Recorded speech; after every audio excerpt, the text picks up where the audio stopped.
Israel के वजीर आजम Benjamin Netanyahu ने कहा कि उन्होंने अपनी आर्मी को लेबनान में हिजबुल्लाह के साथ जंगबंदी की खिलाफ वर्जी के हालात में जंग के लिए तैयार रहने की हिदायत दी है। जुमेरात को इजरायली फोर्स ने कहा कि उसने हिजबुल्लाह के रॉकेट स्टोरेज फैसिलिटी को निशाना बनाकर हवाई हमला किया, क्योंकि उससे वहां पर ऐसी सरगर्मियों का पता चला था जिसके बारे में कहा जा सकता है कि हिजबुल्लाह ने जंगबंदी की खिलाफ वर्जी की है। इजराइल ने यह भी कहा कि उसने साउथ लेबनान के कुछ हिस्सों में कारों में लौट रहे लोगों पर गोलाबारी की, क्योंकि उन्हें उनके हिजबुल्लाह के लड़ाके होने का शक था।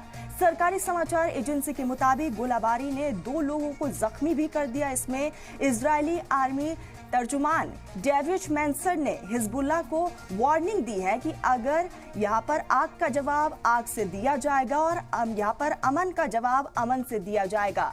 मुआहिदे में 2 महीने की शुरुआत जंगबंदी शामिल है, जिसके तहत हिजबुल्लाह के शिद्दत पसंदों को यहाँ पर लिटानी नदी के नॉर्थ से हटाना है और हिजबुल्लाह फौज को सरहद के अपने हिस्से में लौटना है। WHO ने इजराइल और लेबनान के बीच जंगबंदी का इस्तकबाल किया है, लेकिन गाजा में खतरनाक हालात को ना भूलने पर भी जोर दिया गया है। अमेरिकी सदर को बाइडेन ने इस हफ्ते कहा कि उनका इंतजामिया इजराइल और हमास के बीच जंगबंदी के लिए नए सिरे से कोशिश करेगा। तुर्की के सदर रेसेप तैय्यप एर्दोगान ने इजराइल और हमास के बीच जंगबंदी के लिए बाइडेन की कोशिशों का इस्तकबाल किया।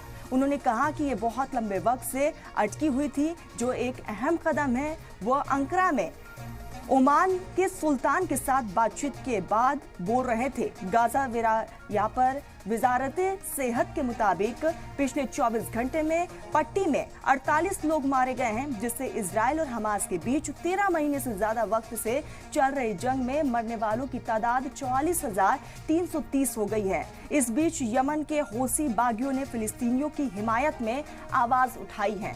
उन्होंने यकीन दिलाया है कि वो इजराइल और उनके लीडरान पर अपने हमले जारी रखेंगे। हौसी के तर्जुमान ने कहा कि ये इस हफ्ते एशक्लोन पर हमले हुए हैं, साथ ही नेगोव, नेवित्विन एयरबेस और अल रशाशा में इजरायली आर्मी एयरबेस पर भी हमला किया गया है। तो लगातार जो तल्खियां हैं वो बढ़ती जा रही है और ऐसे में इस युद्ध का फुल स्टॉप जो है वो नजर नहीं आ रहा है। और आपको बता दें कि हालांकि इजरायली डिफेंस फोर्स को लेबनान में डिपोर्ट कर दिया गया है, लगातार मुश्किलें बढ़ती जा रही है और ऐसे में साफ तौर पर इजराइल पीछे हटने को तैयार नहीं है। उसने लेबनान में साफ तौर पर अपने फोर्सेस को तैनात कर दिया है और इजरायली पीएम नेतन्याहू का कहना है कि अब हम पीछे नहीं हटेंगे और आग का बदला आग के साथ दिया जाएगा।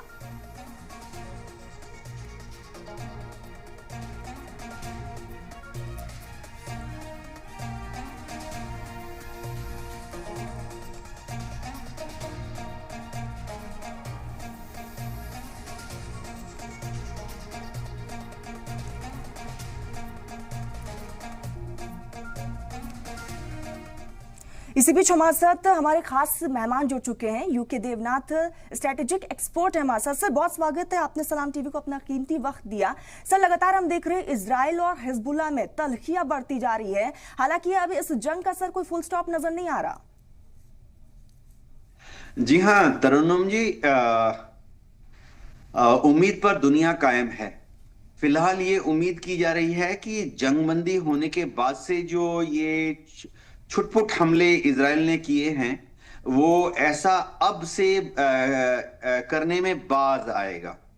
अमेरिका भी दबाव डाल रहा है इजराइल के ऊपर और दुनिया की जो दूसरी एजेंसीज हैं वो भी इजराइल के ऊपर और नेतन्याहू के ऊपर दबाव डाल रही हैं कि वो जंगबंदी की जो शर्तें हैं उसको समझे और उनको फॉलो करे, जंगबंदी में खलल ना पैदा करे।